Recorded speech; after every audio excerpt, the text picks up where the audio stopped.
कि मोदी साहब मुगल इस मुल्क में दुनिया में सबसे ज्यादा शासन भारत में किया, तब यह मुल्क और हमारा सनातन और हमारा हिंदू कभी खतरे में नहीं था। मोदी जी, अंग्रेज ने जब हम पर राज किया तब इस मुल्क के सनातन खतरे में नहीं थे। मोदी जी, नेहरू जी से लेके गांधी, सुभाष चंद्र बोस, भगत सिंह, अशफाकुल्लाह, अब्दुल हमीद जैसे, मौलाना आजाद, डॉक्टर राजेंद्र बाबू, झांसी की रानी, चंद्रशेखर आजाद जैसे लोगों ने, मनमोहन सिंह जी के समय तक जिसने इस मुल्क को बनाया और मुल्क की हिफाजत की, संविधान से चले, तब तक इस देश का सनातन और हिंदू खतरे में नहीं था। लेकिन मोदी जी जब से 11 साल से आप आए, तब से ये मुल्क का हिंदू खतरे में क्यों पड़ गया?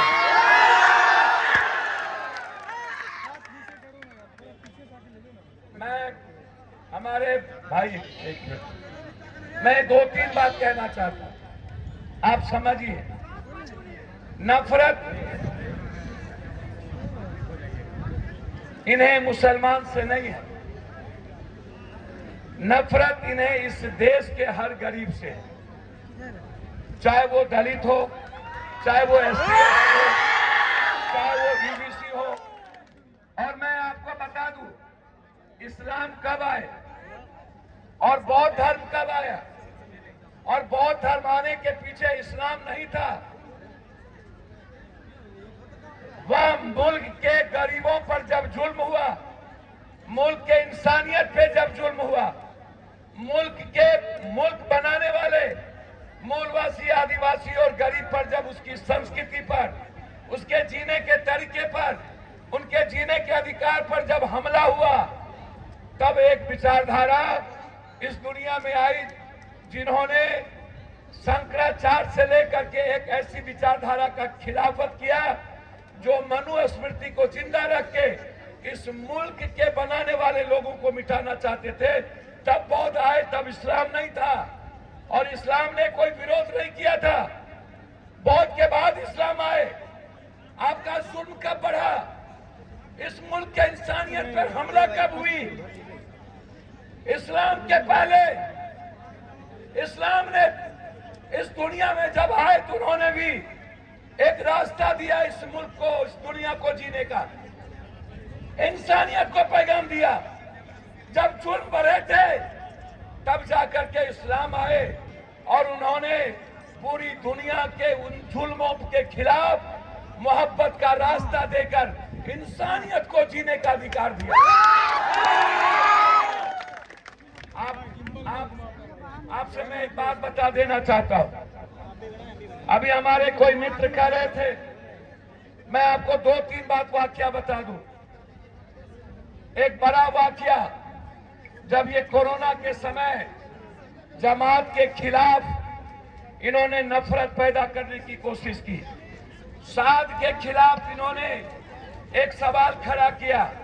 मैंने उस वक्त भी कहा था, ये मुसलमानों के दुकान पे, चाय के दुकान, सब्जी के दुकान, केला के दुकान, पान का दुकान, दूध के दुकान, परचून के दुकान पर आप नफरत पैदा कर लोगे, आप थूक फेंकवा दोगे। लेकिन मोदी जी, जमात के बारे में आपको जानना है तो आप दोबार से जानिए। जमात इंसानियत का एक वो रास्ता है जो पूरी दुनिया को सच्चाई के रास्ते पे चलने की बात है। और इन्हें साथ को गिरफ्तार नहीं करना था, ये जमात के खिलाफ नहीं थे, ये मैं आपको बता दूं। इनसे इन्हें नफरत करवाना था इस देश के मुसलमानों से। ये मुसलमान का कुछ नहीं बिगाड़ सकते, ये सनातन का भी कुछ नहीं बिगाड़ सकते, ये संविधान का कुछ नहीं बिगाड़ सकते। यदि इन्हें मुसलमान का बिगाड़ना होता तो जब ये जाता है गल्फ तो ये भीख मांगता है, जब ये अरब जाता है तो ये पैर पकड़ता है, और जब ये बांग्लादेश जाता है तो ये शेख हसीना से मोहब्बत करता है, और जब ये हमारे मुल्क में आता है तो हमारे ही संविधान मानने वाले और देश बनाने वालों से ये नफरत करता है। इसे नफरत मुसलमान से नहीं है, इन्हें मुसलमान को सिर्फ एहसास करवाना है। ये मैंने कई बार देखा, एक बार नहीं।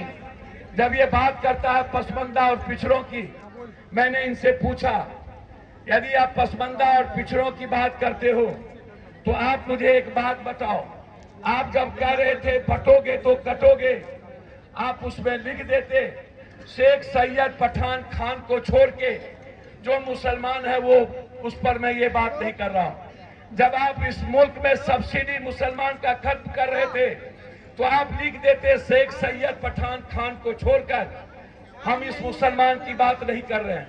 जब आप IMM के सारे पैसे किशनगंज मुस्लिम यूनिवर्सिटी का ले रहे थे तब आप कहते कि पसमानदा मुसलमान पिछड़ों की बात मैं नहीं कर रहा हूं। जब आप मस्जिदों पर पर्दे ढक करके जिस वक्त आप छत पर और सड़कों पर नमाज पढ़ने की बात आप बंद कर रहे थे तो आप कहते कि हम पसमानदा और पिछड़ों की बात अलग कर रहे हैं। जब आपको कहा गया सीधा सीधी कुंभ के मेले में मुसलमान का नहीं लगेगा दुकान, तो आप सीधा कहते कि सैयद शेख पठान का मुसलमान नहीं लगेगा, पिछड़ा का लगेगा।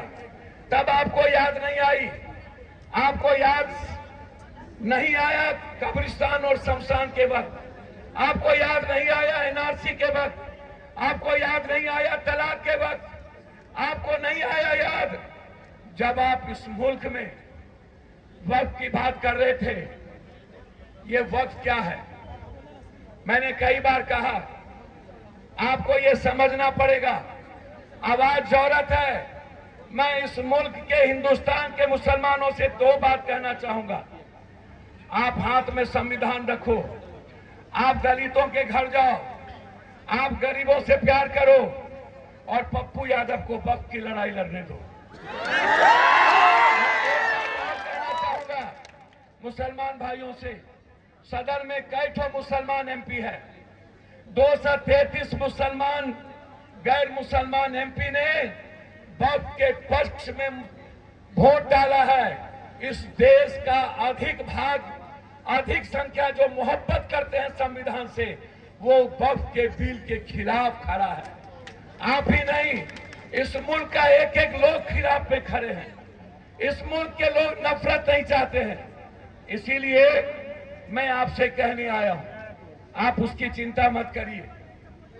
आप, ये अंतिम आपकी लड़ाई है। एक लड़ाई और सियासत में आपकी होगी, वो होगा सिविल कोर्ट का। एक बार और आपकी अग्नि परीक्षा होगी। मैं आपको लास्ट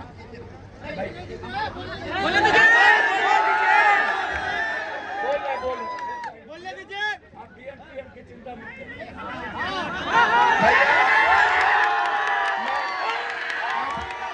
मुझे भवानीपुर में भी वक्त की रैली है, मैं भाई की बात मान लिया। मैं दो बात एक और आग्रह करूंगा आपसे, बहुत दिल की गहराइयों से समझिए। देखिए, एक बात समझ के रखिए। अंतिम में मैं इस मुल्क को हमेशा कहता हूं, मुसलमान भाई कितने हैं? मुसलमान भाई हैं मात्र 18 से 20 करोड़। मैंने देश के लोगों को कहता हूं, मैं हिंदू को कहता हूं, भाई मुसलमान 18 से 20 करोड़ हो और पूरी दुनिया में 27 से 28 करोड़ सब धर्म के लोग हो। आप हमें एक बात बताओ, पप्पू यादव के गांव में 2000 यादव हो, 100 कोई गैर जात हो, वो जात हमसे लड़ेगा? मैंने कई बार कहा, जब मुसलमान इस मुल्क में 40 करोड़ होगा तो तुम 205 पार कर जाओगे। जब मुसलमान 50 करोड़ होगा तो तुम 250 करोड़ होगे। इस देश में कभी भी मुसलमान अपने सोहदर भाई, जो तुम्हारी ताकत है, वो नहीं लड़ेगा। लड़ोगे तुम, मुसलमान कभी तुमसे नहीं लड़ेगा। ये मैंने हमेशा कहा है। मुसलमान से नफरत मत करो। एक मुर्गी को कितने बार जब्बे करोगे, वो आवाज तो देगा ना। अंत में मैं एक आग्रह करके आपसे जाता हूं, याद करिए NRC में शाहीन बाग की मां और बहनों ने पूरी दुनिया को आजादी के लिए बैठ गई। अंतिम में कह रहा हूं, आपके हाथ में तलवार ना हो, आपके हाथ में नफरत ना हो,